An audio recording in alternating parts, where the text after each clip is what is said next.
بسم اللہ الرحمن الرحیم۔ السلام علیکم دوستو، دنیا بھر کی خبروں میں آج آپ سنیں گے، لیکن اس سے پہلے اگر ہو سکے تو لائک اور سبسکرائب کا بٹن ضرور دبا لیں۔ شکریہ۔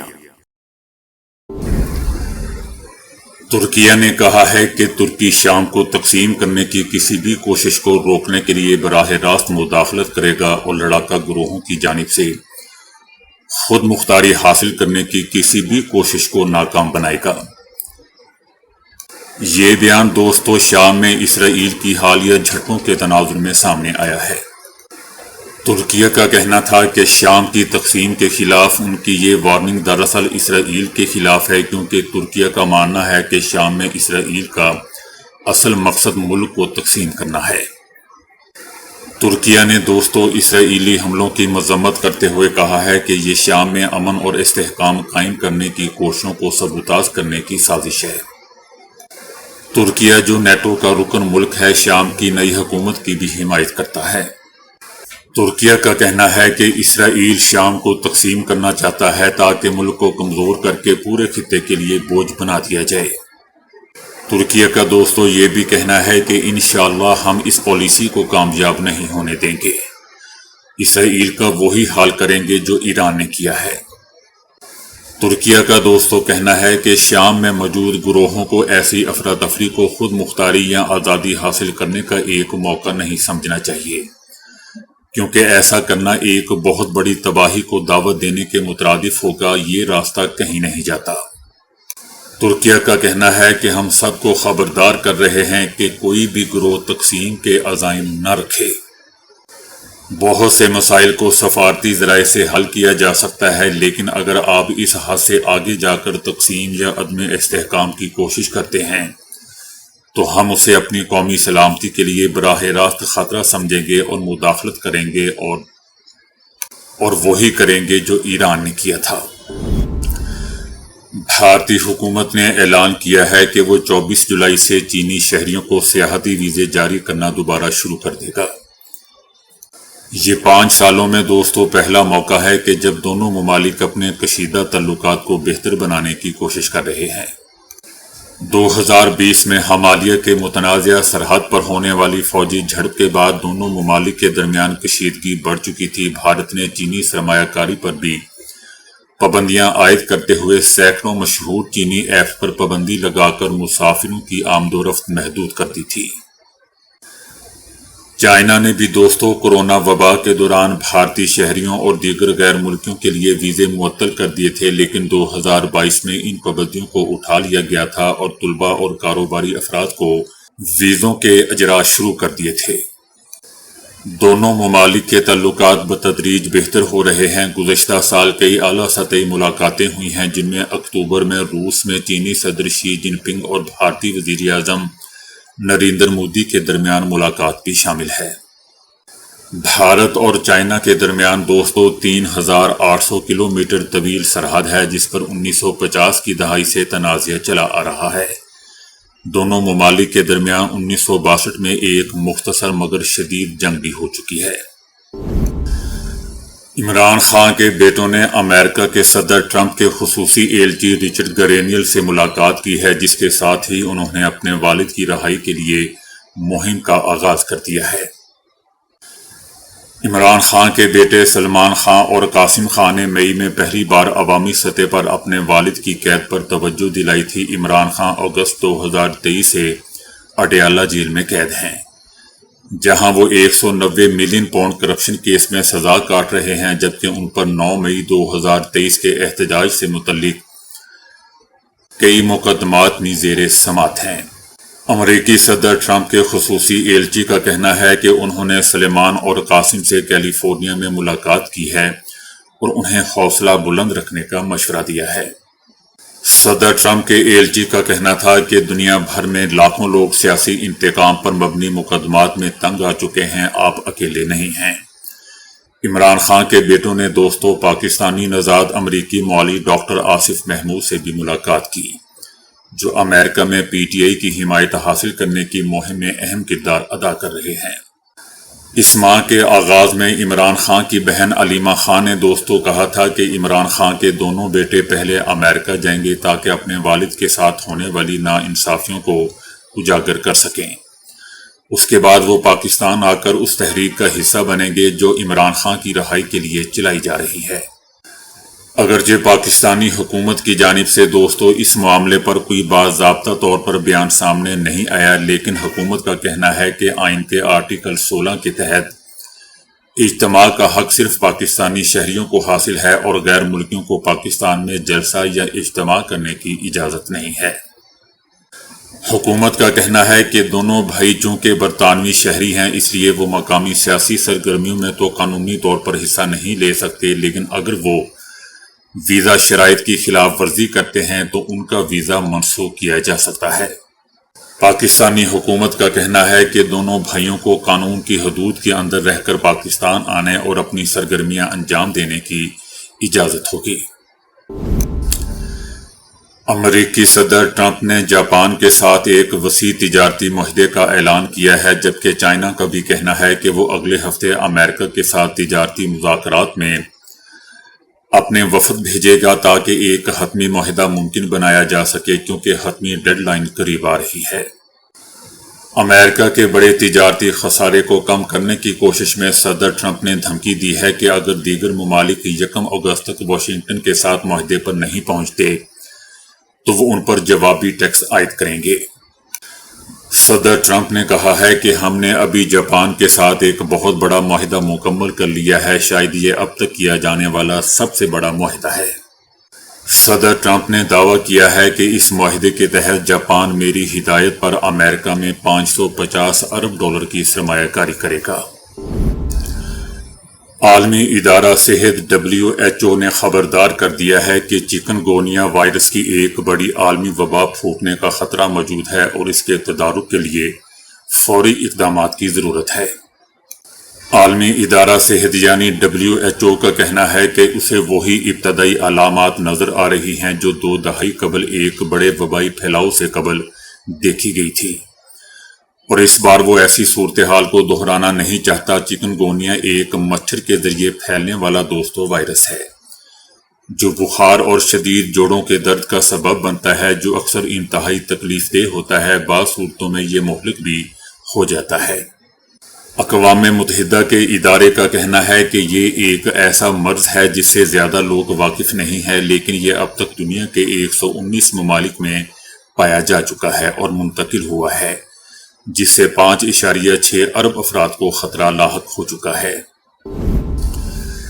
بھارتی فضائیہ نے ستمبر میں اپنے باقی ماندہ روسی ساختہ MiG-21 طیاروں کے بیڑے کو ریٹائر کرنے جا رہی ہے۔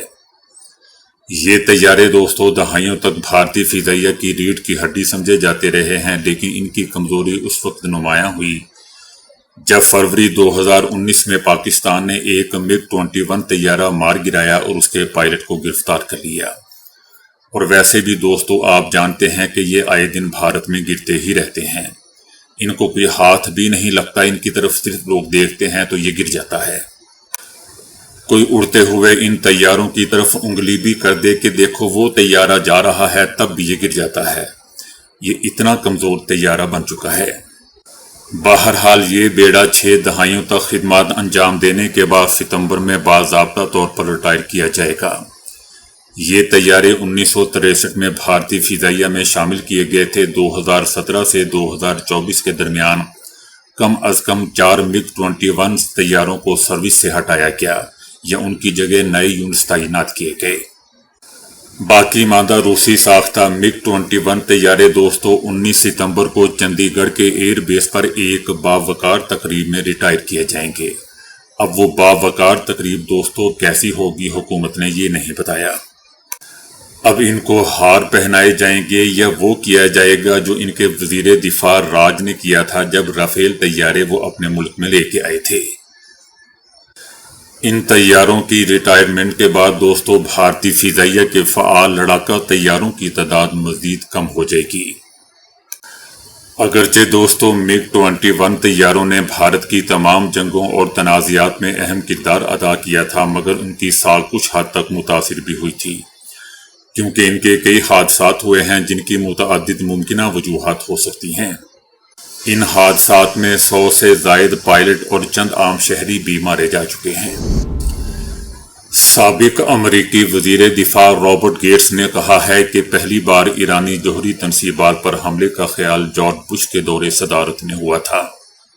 سابق امریکی وزیر دفاع کا کہنا تھا کہ میں سال 2007-2008 میں وزیر دفاع تھا۔ میں نے اس وقت کے صدر سے کہا تھا کہ ہم ایرانی ایٹمی پلانٹ کو شدید نقصان تو پہنچا سکتے ہیں مگر اسے مکمل طور پر ختم نہیں کر سکتے۔ دوستو، یاد رہے کہ رابرٹ گیٹس کا موقف آج بھی وہی ہے۔ ان کا کہنا ہے کہ امریکی فوجی حملے ایران کے جوہری پروگرام کو پیچھے تو لے جا سکتے ہیں مگر اسے مکمل ختم نہیں کر سکتے، کیونکہ ایرانی جو کچھ سیکھ چکے ہیں اسے ختم کرنا ممکن نہیں۔ اس سے پہلے دوستو، ایران نے بھی کہا تھا کہ ہمارا جوہری پروگرام درآمد شدہ نہیں کہ جو بمباری سے ختم ہو جائے۔ یہ پروگرام انسانی سائنسدانوں کے ایرانی سائنسدانوں کے مقامی علم اور ٹیکنالوجی کا نتیجہ ہے۔ ایران نے دوستو یہ بھی کہا تھا کہ سائنس کو بمباری سے ختم نہیں کیا جا سکتا یا پیچھے نہیں دھکیلا جا سکتا۔ عمارتیں اور سامان تو تباہ ہو سکتے ہیں مگر ان سب کو دوبارہ تعمیر کیا جا سکتا ہے۔ تعمیر کرنے والوں کی سوچ کو ختم نہیں کیا جا سکتا۔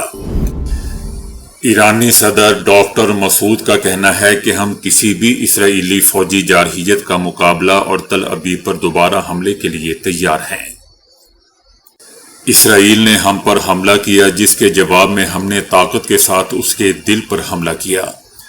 اب وہ دنیا سے اپنے نقصان کو چھپا رہا ہے۔ اسرائیل افراتفری کے ذریعے ایران کو تبدیل، تقسیم اور حکومت کو تباہ کر کے ختم کرنے کی کوشش کر رہا تھا لیکن ناکام رہا۔ ان کا کہنا تھا کہ اس میں کوئی شک نہیں کہ ہمارے ملک میں دشمن نے اپنے جاسوسوں کے ذریعے کچھ اثر و رسوخ پیدا کر لیا تھا لیکن پھر بھی ایران پر حملے کا فیصلہ ان کا کہنا تھا کہ اس میں کوئی شک نہیں کہ ہمارے ملک میں دشمن نے اپنے جاسوسوں کے ذریعے کچھ اثر و رسوخ پیدا کر لیا تھا لیکن پھر بھی وہ ناکام رہے۔ ایرانی صدر ڈاکٹر مسعود کا مزید کہنا تھا کہ ہم جنگ نہیں چاہتے لیکن صرف سیز فائر پر بھی اکتفا نہیں کریں گے بلکہ پوری قوت سے اپنا دفاع کریں گے اور اسرائیل کو سبق سکھائیں گے۔ ان کا کہنا تھا کہ اسرائیلی چاہے ہمارے میزائل حملوں کی درستگی کے بارے میں بات نہ کریں لیکن جنگ بندی کے صہیونی مطالبے نے دنیا کے سامنے سب کچھ واضح کر دیا کہ اس کے ساتھ اصل میں ہوا کیا ہے۔ ان کا کہنا تھا کہ دنیا جانتی ہے، سب پر آیا ہے کہ ایران نے ہتھیار نہیں ڈالے اور نہ ہی آئندہ ڈالے گا لیکن اس کے باوجود ہم ڈپلومیسی پر یقین رکھتے ہیں۔ ایرانی صدر کا دوستو یہ بھی کہنا تھا کہ خطے کے ممالک نے پہلے کبھی بھی ایران کی اتنی حمایت نہیں کی تھی جتنی حالیہ جنگ کے دوران کی۔ ہم عرب ہمسایوں اور دیگر علاقائی ممالک کے ساتھ مشترکہ اجتماعی سلامتی کا آئیڈیا بنانے کے لیے مکمل طور پر تیار ہیں۔ ان کا کہنا تھا کہ مستقبل میں کوئی بھی مذاکرات ٹھوس بنیادوں پر ہونے چاہیے، ہم دھمکیوں یا دباؤ کو قبول نہیں کریں گے۔ ان کا دوستو یہ بھی کہنا تھا کہ یہ کہنا کہ ہمارا جوہری پروگرام ختم ہو چکا ہے ایک وہم ہے۔ ہماری جوہری صلاحیتیں تنصیبات میں نہیں بلکہ ہمارے سائنسدانوں کے ذہنوں میں موجود ہیں۔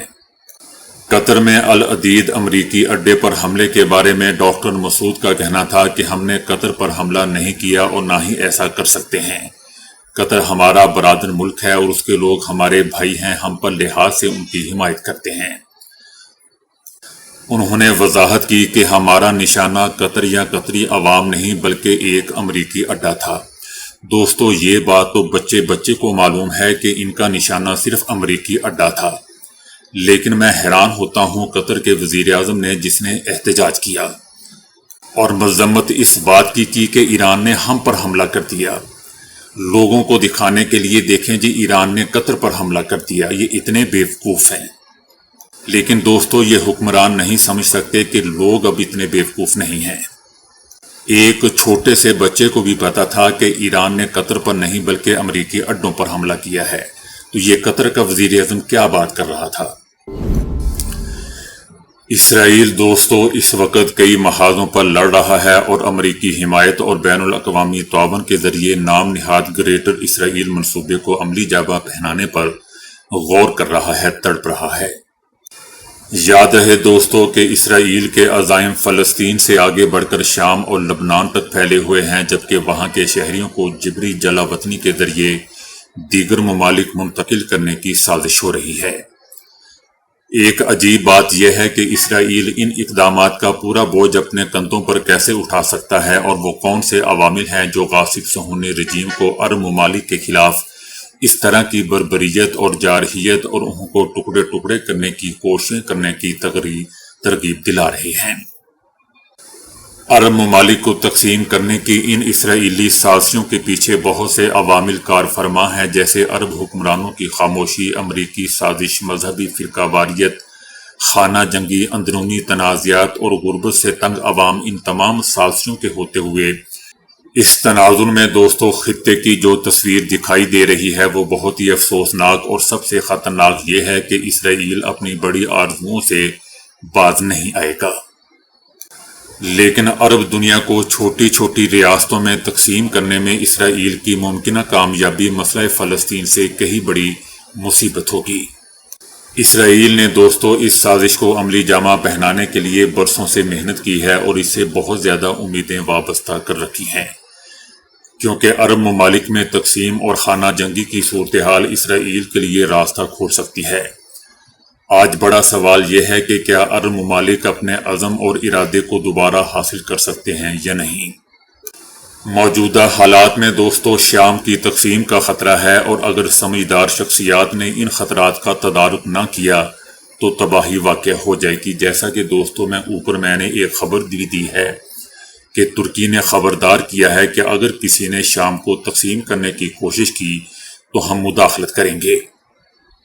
یقیناً یہ تعین کرنا کہ شامی حکومت کی قیادت کسے کرنی چاہیے یا کسے نہیں، کسی کا کام نہیں ہے یہ ایسا سوچنا، اور یہ خالصتاً اندرونی معاملہ ہے، اور صرف شامی ہی اپنے ملک کی تقدیر اور مستقبل کا تعین کرنے کے اہل ہیں۔ تاہم دوستو یہ دوسرے عرب ممالک کی ذمہ داری بھی بنتی ہے کہ وہ شام میں خون ریزی کو روکنے کے لیے بہترین طریقہ اختیار کریں، اور جان لیں کہ جب ایک جنگ میں ایسے شامی عوام کا خون بہے گا جن کا اس جنگ میں کوئی کردار نہیں، تو اس کا انتقام اور رد عمل بھی سامنے آئے گا، اور حالات پر قابو پانا پھر دوستو مشکل ہو جائے گا۔ تو دوستو ابھی کے لیے اتنا ہی۔ ویڈیو کو لائک اور شیئر کرنے کا بہت بہت شکریہ۔